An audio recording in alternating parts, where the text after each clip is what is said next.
Demokrasi tidak memerlukan orang cengeng. Demokrasi tidak memerlukan orang yang meminta aparat untuk bergerak membantu mereka. Demokrasi yang sehat memerlukan para petarung yang bisa bertarung dalam keadaan yang terburuk sekalipun. Yusuf Kala mengajarkan itu.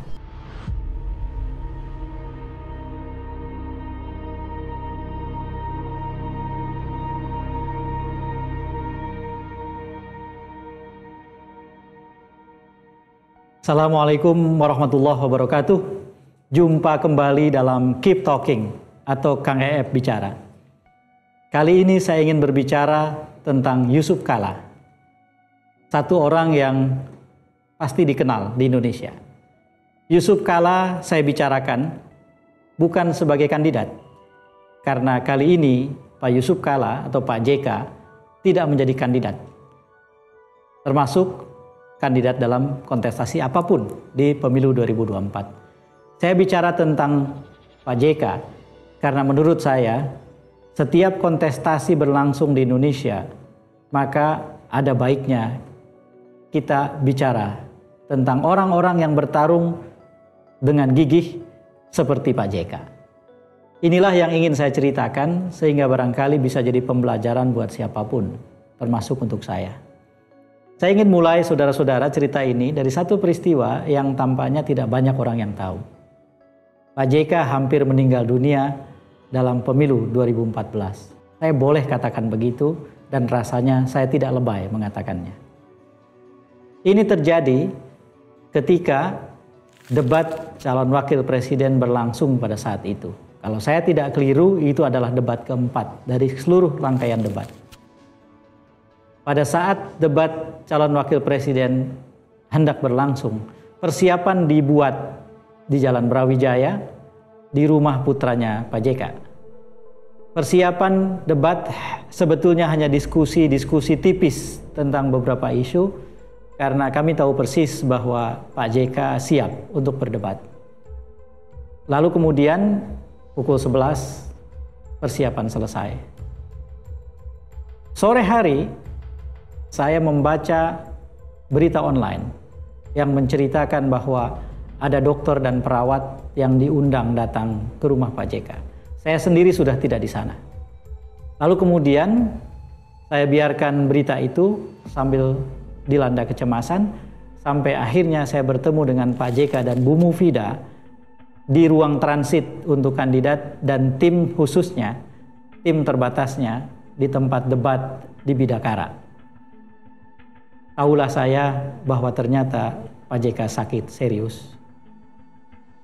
Pak JK muntah darah siang itu. Dan dokter serta perawat didatangkan dikarenakan diperlukan penanganan dan terapi khusus. Diperlukan sejumlah suntikan untuk membuat Pak JK bisa berdiri. Tetapi nyatanya malam itu Pak JK datang. Wajahnya lebih pucat dari biasa. Dan saya tahu Pak JK dalam kesakitan.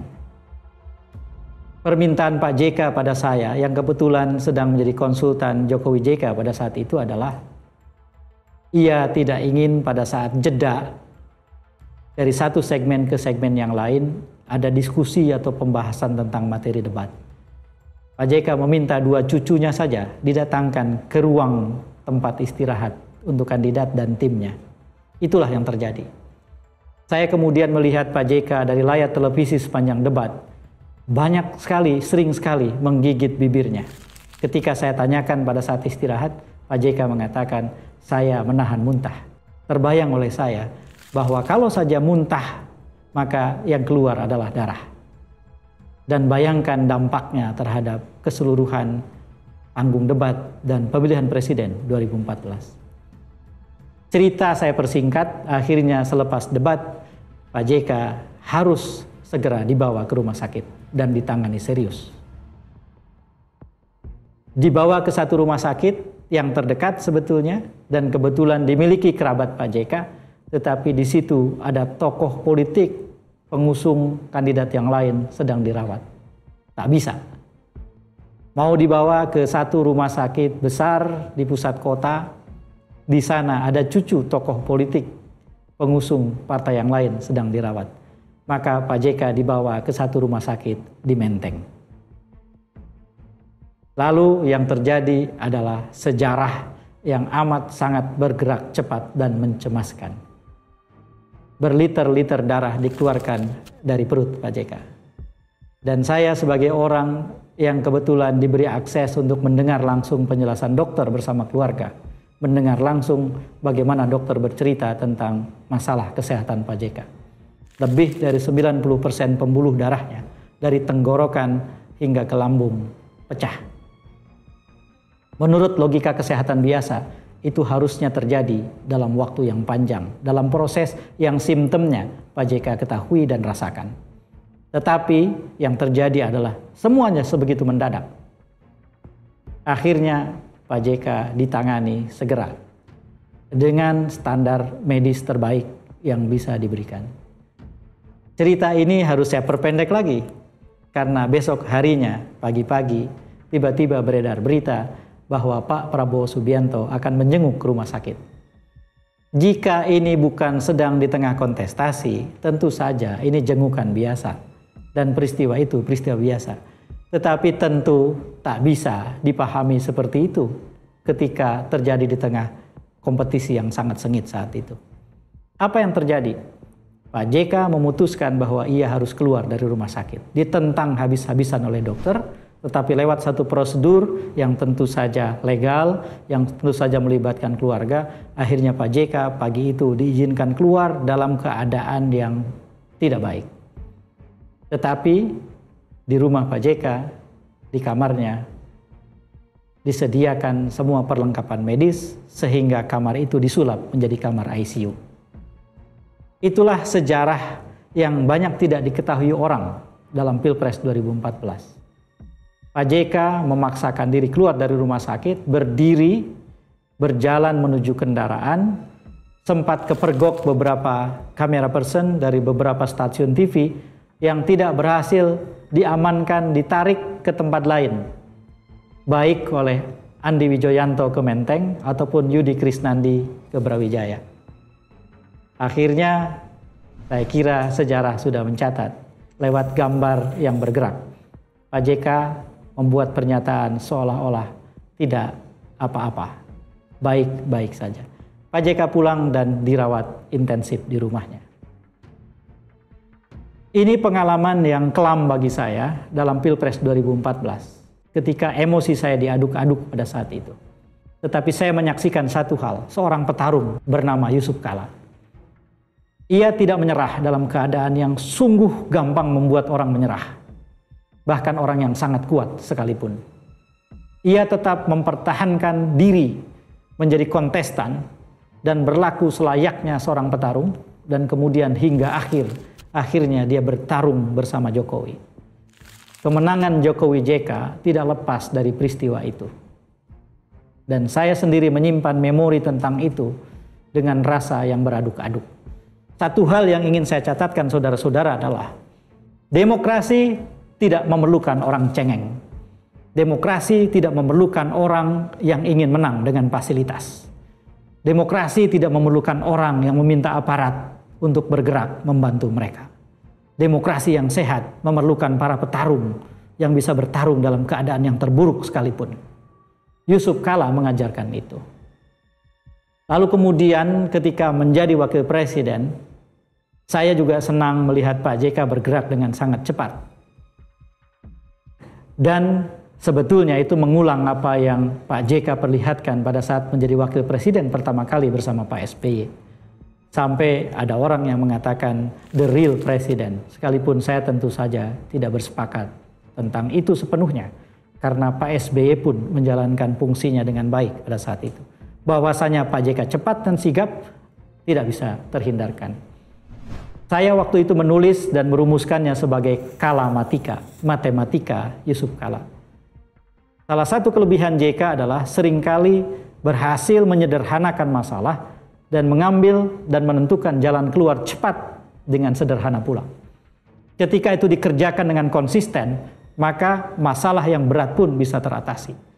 Itulah sejarah terjadinya swasembada pangan pada waktu itu misalnya, Itulah sejarah berbagai kebijakan termasuk penyelesaian kasus Aceh pada waktu itu misalnya.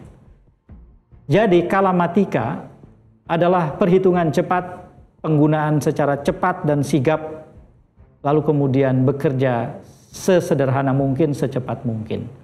Dan itu bukan hanya berjalan pada tingkat kerja, itu juga berjalan pada tingkat bicara. Kalamatika juga terrefleksikan dalam bicara Pak JK yang seringkali punya argumen yang tidak terfikirkan. Saudara-saudara, izinkan saya mengambil satu contoh yang sebagian kita barangkali sudah tahu, sebagian besar yang lain belum tahu. Pada saat Malaysia merayakan ulang tahunnya ke-50, ulang tahun emas. Pada saat itu Malaysia baru saja, bahkan belum sepenuhnya selesai, dilanda oleh kepungan asap dari kebakaran hutan di Indonesia. Pak SBY tidak hadir dalam ulang tahun emas Malaysia dan mengutus wakil presiden. Datanglah Pak JK. Dalam satu forum di Kuala Lumpur di Malaysia, Pak JK oleh salah seorang penanya digugat dengan pertanyaan yang sangat keras. Tuan Wakil Presiden, Tuan harus meminta maaf kepada rakyat Malaysia. Karena rakyat Malaysia dan Malaysia dibikin susah oleh Indonesia dengan kebakaran hutannya. Kesehatan kami terganggu, kehidupan kami terganggu, ekonomi kami terganggu karena kepungan asap dari kebakaran hutan di negeri Anda. Tuan Wakil Presiden harus minta maaf kepada kami. Apa jawaban Pak JK? Pak JK menjawab dengan simpel. Tuan-tuan dan puan-puan sekalian, berapa bulankah dalam satu tahun? 12 bulan bukan? Berapa lama kepungan asap itu mengganggu Malaysia? Paling lama 1 bulan bukan? Tahukah saudara-saudara, selama 11 bulan ketika tidak ada asap di Malaysia dan orang Malaysia menghirup udara segar, tahukah tuan-tuan dan puan-puan, udara segar itu datang dari hutan-hutan Indonesia. Apakah saya pernah mendengar orang Malaysia berterima kasih kepada Indonesia karena sebab itu? Tidak pernah. Lalu kenapa saya harus memohon maaf untuk kepungan asap yang 1 bulan itu? Menurut saya, dalam diplomasi itu jawaban yang dahsyat dan hanya bisa muncul dari orang yang berpikir dengan cepat, mencari jalan keluar dengan cepat, dan bertarung dalam segala situasi termasuk yang sempit. Saya sengaja bicara tentang JK bukan karena ia kandidat. Saya bicara tentang JK karena pada setiap orang kita bisa belajar. Lain kali kita bicara tentang Ibu Mega, lain kali kita bicara tentang Pak Surya, lain kali kita bicara tentang Pak Jokowi untuk belajar juga, lain kali bicara tentang semua yang lain, lain kali kita bicara tentang orang-orang dan tokoh-tokoh yang lain yang membuat kita bisa belajar dari serpihan pengalaman hidup mereka. Itulah intinya apa yang saya bicarakan sekarang. Ini bukan soal pemihakan pada saat 2024. Ini soal pelajaran tentang pertarungan sengit hanya bisa diatasi oleh para petarung. Tidak bisa kita mengandalkan fasilitas kekuasaan untuk bertarung dan merasa gagah ketika menang. Tidak bisa. Demokrasi yang sehat tidak mengandaikan petarung seperti itu. Menurut saya, satu hal yang sangat penting berkaitan dengan Pak JK adalah ada situasi-situasi sulit yang ia hadapi dan ia kemudian menghadapinya dengan layak. Pak JK banyak kekurangan, tentu saja. Banyak kritik tentang Pak JK, tentu saja. Beberapa saya amini. Tentu tidak ada tokoh yang sempurna. Demokrasi pun tidak meminta kita jadi warga negara yang sempurna. Yang ingin saya catatkan dalam pembicaraan ini adalah mari sekali lagi kita belajar dari orang-orang yang bertarung dengan gigih karena pada dasarnya masa depan yang lebih baik harus dijemput dengan tangan kita, dengan keringat kita, dengan darah kita kalau perlu. Pertarungan demi pertarungan harus kita kalahkan. Dan dalam setiap pertarungan itu dibutuhkan mental baja, dibutuhkan kesiapan, dibutuhkan kesigapan, dibutuhkan hal-hal yang sejauh ini sebagian saya temukan dari Pak JK. Saya, Ayub Saifullah Fattah, ingin menghormati semua tokoh karena Indonesia hanya bisa besar oleh sebanyak mungkin orang yang telah tergerak untuk menjawab panggilan negeri dan Ibu Pertiwi. Wallahul muwaffiq ila aqwamit thoriq. Assalamualaikum warahmatullahi wabarakatuh.